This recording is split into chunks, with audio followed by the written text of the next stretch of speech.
बिहार सरकार के द्वारा किस तरीके से मछली पालन को बढ़ावा दिया जा सके, अधिक से अधिक लोगों को रोज़गार मुहैया कराया जा सके, इसी के तहत आज राष्ट्रीय मत्स्य बोर्ड का गठन पटना के मीठापुर में किया गया। इसका मेन ब्रांच यानी कहे कि ये क्षेत्रीय कार्यालय हो गया, क्षेत्रीय बोर्ड हुआ, इसके मेन ब्रांच हैदराबाद में।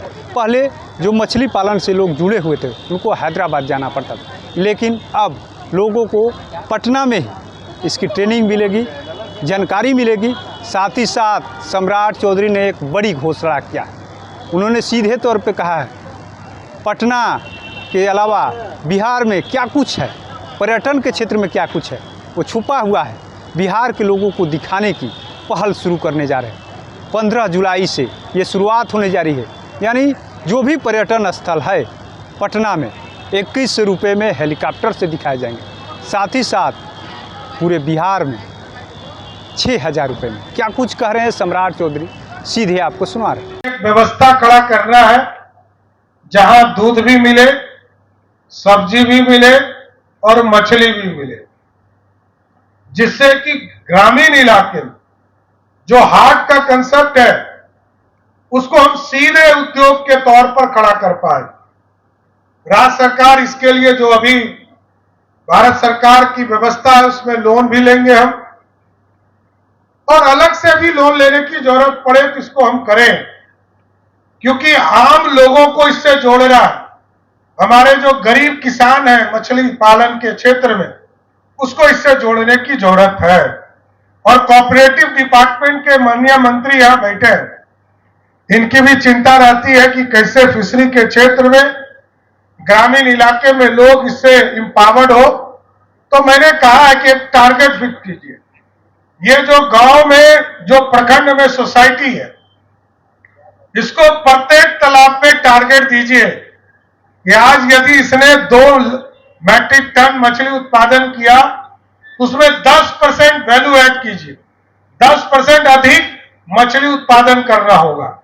जब वो टारगेट हम देंगे तो उनको बेसिक चीज भी करना पड़ेगा, उसमें सहयोग करना पड़े। तो अभी आदरणीय प्रधानमंत्री जी ने मनरेगा के जगह पर जी राम जी का अभियान चलाया है, उसको भी हम उससे जोड़ेंगे, अमृत सरोवर को भी उससे जोड़ेंगे, और इससे मछली के उत्पादन को पूर्ण रूप से आगे लाने का काम हम कर पाएंगे साथियों। इसलिए मेरा तो मानना है कि प्रत्येक नीचे स्तर पर मछली के पालन में पूर्ण रूप से सरकार मदद करेगी। और आदरणीय प्रधानमंत्री जी का जो सपना है विकसित भारत, और नीतीश कुमार जी का सपना है समृद्ध बिहार, इन दोनों के सपनों को पूरा करने का काम हमारी सरकार करेगी साथियों। जरूरत वक्त कर रहा है, कई सेक्टर में हम लोग काम कर रहे हैं, चाहे वो इंफ्रास्ट्रक्चर का काम हो, आम लोगों को सुविधा देने का मामला हो। अभी आप देखते होंगे सहयोग कार्यक्रम हम चला रहे, और सहयोग कार्यक्रम में आम लोगों को सुविधा मिल सके। और उसका स्पष्ट संदेश है कि 10 पहले दिन जिस दिन आप आवेदन देंगे, उसके 10 दिन के बाद यदि किसी तरह का ऑर्डर नहीं हुआ तो 11वें दिन उनको पहला नोटिस मेरे कार्यालय से जाएगा। 20 दिन तक यदि उसने ऑर्डर नहीं किया तो दूसरा नोटिस हमारे कार्यालय से जाएगा, और तीसरी बार नोटिस हमारे यहां 25 दिन के बाद जाएगा। 26वें दिन उसको नोटिस मिलेगा, लेकिन चौथी बार उसको नोटिस नहीं मिलेगा। 30 दिन तक काम नहीं हुआ तो 31वें दिन वो स्वतः निलंबित हो जाएगा, किसी को आदेश देने की जरूरत नहीं पड़ेगी। तो साथियों, ईज ऑफ डूइंग बिजनेस जो आदरणीय प्रधानमंत्री जी का है, इसको आगे बढ़ाना है। और समृद्ध तभी होंगे जब आम लोगों को सुविधा मिल सकेगा, आम लोगों को आसान रास्ते से अमीर बनने का रास्ता खुल सकेगा। इसलिए हम लोगों ने कहा उद्योग में भी 30 दिन का डेडलाइन फिक्स करिए। कोई फैक्ट्री लगाता है तो लोग कहते हैं कि ये परमिशन चाहिए, फायर का परमिशन चाहिए, बिल्डिंग बायलॉज का परमिशन चाहिए, उद्योग विभाग का परमिशन चाहिए, मछली पालन के डिपार्टमेंट का परमिशन चाहिए। हमने कहा कोई परमिट नहीं होगा, अब एक परमिट होगा। जिस दिन आवेदन देंगे आप जिसको जिसको नोटिस करना है करो, 31वां दिन आवेदक को सीधा लाइसेंस देने का काम हमारी सरकार करेगा। हमारे लोग अमीर हो, हमारे लोग समृद्ध हो, और हम लोगों ने तो वो बिहार देखा जिस बिहार में 6,000 करोड़ का बजट हम लोगों ने देखा था साथियों। बिहार बट रहा था, पीड़ा था, लेकिन सरदार अटल बिहारी वाजपेयी जी की इच्छा थी कि इस देश में आदिवासी समाज को संरक्षित करने के लिए, उनको आगे लाने के लिए एक झारखंड राज्य बना। लेकिन जब मैं 2024 और 25 का बजट पेश कर रहा था साथ, मैं उप मुख्यमंत्री और वित्त मंत्री के तौर पर काम कर रहा था। आदरणीय नीतीश कुमार जी के नेतृत्व में, आदरणीय प्रधानमंत्री जी के निर्देशन में, उस दिन मैंने देखा कि नीतीश कुमार जी ने जो काम किया उसका फलाफल है कि जिस बिहार को 2005 में 23,000 करोड़ का बिहार वाला बजट था, मेरे से 1 घंटा पहले झारखंड ने बजट पेश किया, उसका बजट 1,39,000 करोड़ था, और बिहार जिसके पास सिर्फ बालू और पानी था, उस बिहार ने 3,17,000 करोड़ का बजट पेश किया। यह बदला हुआ बिहार है, और अब विकसित होने से कोई रोक नहीं सकता है। यह समृद्ध होगा। अब सारे सेक्टर हम लोगों ने खोले, इंडस्ट्री का काम हो, फिशरी का काम हो, एग्रीकल्चर का काम हो, या इंडस्ट्री में चाहे वो सेमीकंडक्टर का इलाका हो, डिफेंस कॉरिडोर हो, आईटी सेक्टर हो, या टूरिज्म का सेक्टर हो। और मैं तो पटना वासियों को खुशी का एक शब्द भी बताने वाला हूं कि 15 जुलाई से मैंने टारगेट किया, आज 15 तारीख है, ठीक 1 महीने के बाद मात्र 2100 रुपया देकर एक टूरिज्म की व्यवस्था खड़ा करूंगा, और पटना सिर्फ देखने के लिए, जॉय राइड करने के लिए हेलीकॉप्टर में मात्र 2100 रुपया देगा, उसको पूरा पटना दिखाने का काम करूंगा साहब। और उसमें हम सब्सिडी देंगे। ऐसा नहीं है कि सिर्फ 2100 रुपया में हेलीकॉप्टर मिल जाएगा, हम उसमें सब्सिडी बिहार सरकार देगी। हम यहां से टूरिज्म को, अभी आदरणीय ललन जी बता रहे थे, हमको हेलीकॉप्टर में, मैं आ रहा था अभी भोजपुर से, इन्होंने कहा इंद्रपुरी बराज के ऊपर भी एक बराज आप बना सकते हैं। मैंने कहा कि अभी इंद्रपुरी के सामने एक बराज हम बनाना शुरू किए हैं, वहां के पानी को रोकना शुरू किए, सोन के भी पानी को रोकना शुरू करेंगे, इसका भी डीपीआर हम बना रहे हैं। इसको सीधा गंगा जी में पानी में नहीं जाने देंगे, उस पानी को भी रोकेंगे। और पटना से चाहे वो राजगीर हो, पटना से चाहे वो आपको मुंडेश्वरी माता का मंदिर हो, चाहे पुतला भवानी का मंदिर हो, वहां जो कई वाटरफॉल है उसको देखने के लिए, चाहे वो वाल्मीकि नगर का हमारा टाइगर रिजर्व का इलाका हो, और वहां भी पानी ही पानी आपको दिखेगा, क्योंकि पूरा गंडक नदी वहीं से शुरू होता है। इन तमाम जगह को जाने के लिए भी हमने कहा है कहीं हेलीकॉप्टर लगाइए, कहीं चार्टर्ड प्लेन लगाइए, और बिहार के लोगों को बिहार की खूबसूरती दिखाने के लिए मात्र 6,000 रुपया में सबको हेलीकॉप्टर की सेवा भी देने का काम किया। यह टूरिज्म बढ़ेगा, बिहार की आर्थिक स्थिति बदलनी है। और कई जगह मैं डैम देखता हूं, चाहे वो नवादा का इलाका हो, मुंगेर का इलाका हो, भागलपुर का इलाका हो, बांका का इलाका हो, चाहे वो सासाराम का इलाका हो, कैमूर का इलाका हो।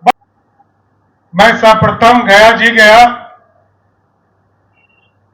जहां टेक्नोलॉजी पार्क का शिलान्यास किया, दूसरा भोजपुर गया आदरणीय ललन जी के साथ, इंटीग्रेटेड एक्वा पार्क का शिलान्यास किया। और आज हमें खुशी है कि तीसरा कि राष्ट्रीय स्तर का जो नेशनल फिशरी डेवलपमेंट बोर्ड का जो कार्यालय हैदराबाद में है, उसका क्षेत्रीय कार्यालय उद्घाटन करने के लिए इस परिसर में आया।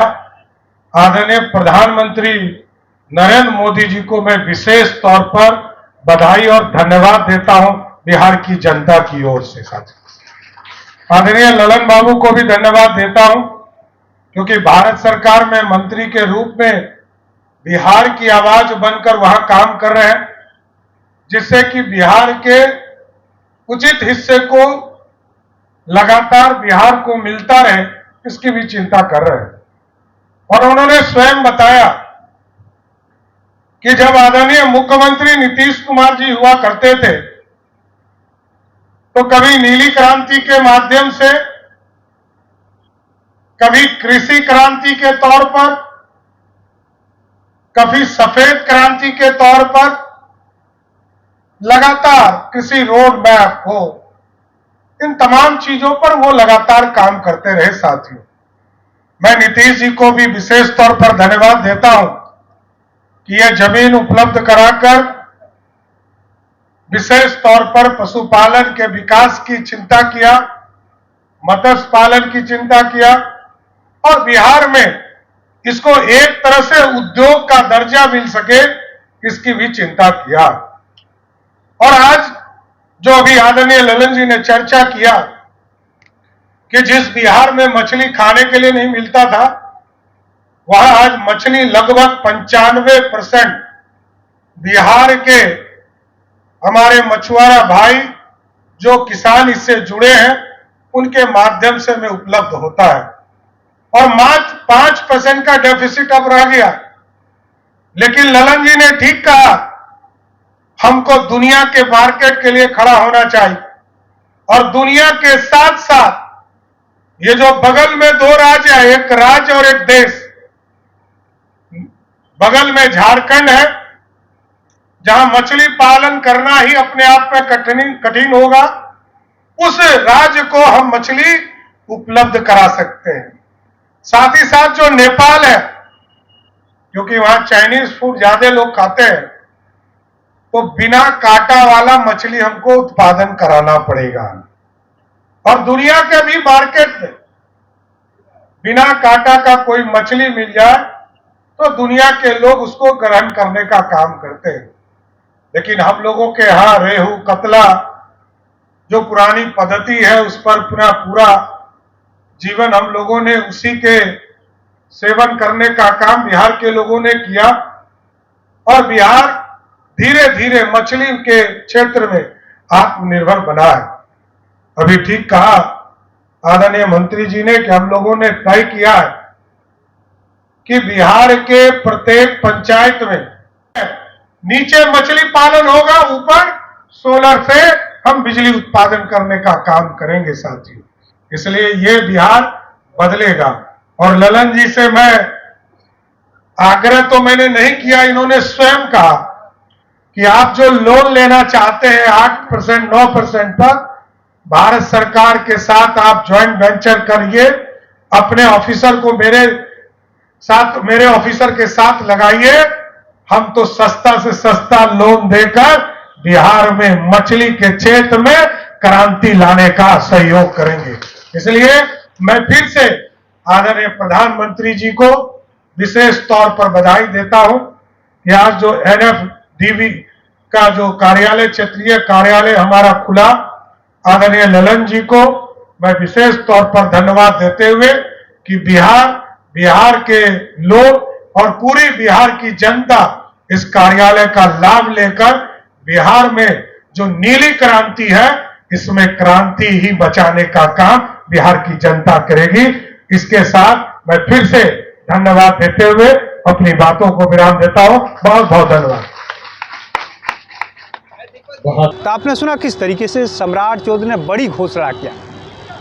उन्होंने सीधे कह दिया कि अब जो है पर्यटन का जो क्षेत्र है उससे लोग अछूते नहीं रहेंगे, उसको दिखाया जाएगा, आर्थिक तौर पर बिहार मजबूत होगा। साथ ही साथ उन्होंने मछली पालन करने वाले लोगों के लिए भी बड़ा संदेश दिया। उन्होंने सीधे कहा है, जो मछली यहाँ के लोग पालते हैं वो विदेश तक नहीं जाती है। अब हम लोग को सोचना होगा कि वैसे मछलियों का पालन किया जा सके जो विदेश के लोग खाते हैं, विदेश में उसका निर्यात किया जा सके। ऐसे में देखना होगा इस क्षेत्रीय बोर्ड का जो गठन किया गया, मत्स्यिकी बोर्ड का जो गठन किया गया, इससे आने वाले समय में कितने मछुआरों को फ़ायदा मिलता है और कितने लोग इससे रोज़गार से जुड़ते हैं।